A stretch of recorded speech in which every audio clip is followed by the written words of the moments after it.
If you want to transcribe voice recordings on the Samsung Galaxy S26 Ultra, first of all, we need to go to the voice recorder. So I'm going to go to the Samsung folder, and of course in here we have our voice recorder app.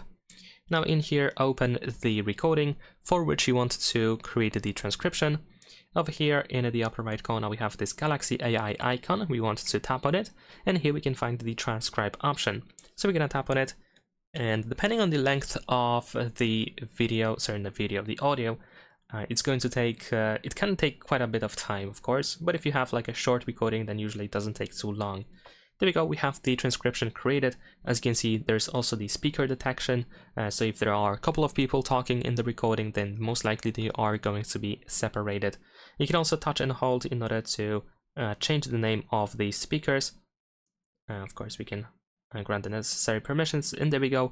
We can even include contacts, so you can assign specific contacts to these speakers, and that is pretty much it. You can also press and hold your finger on the part of the text, for example, in order to edit the transcription in case something is incorrect. You can make fixes, and that's all. Leave a like and subscribe.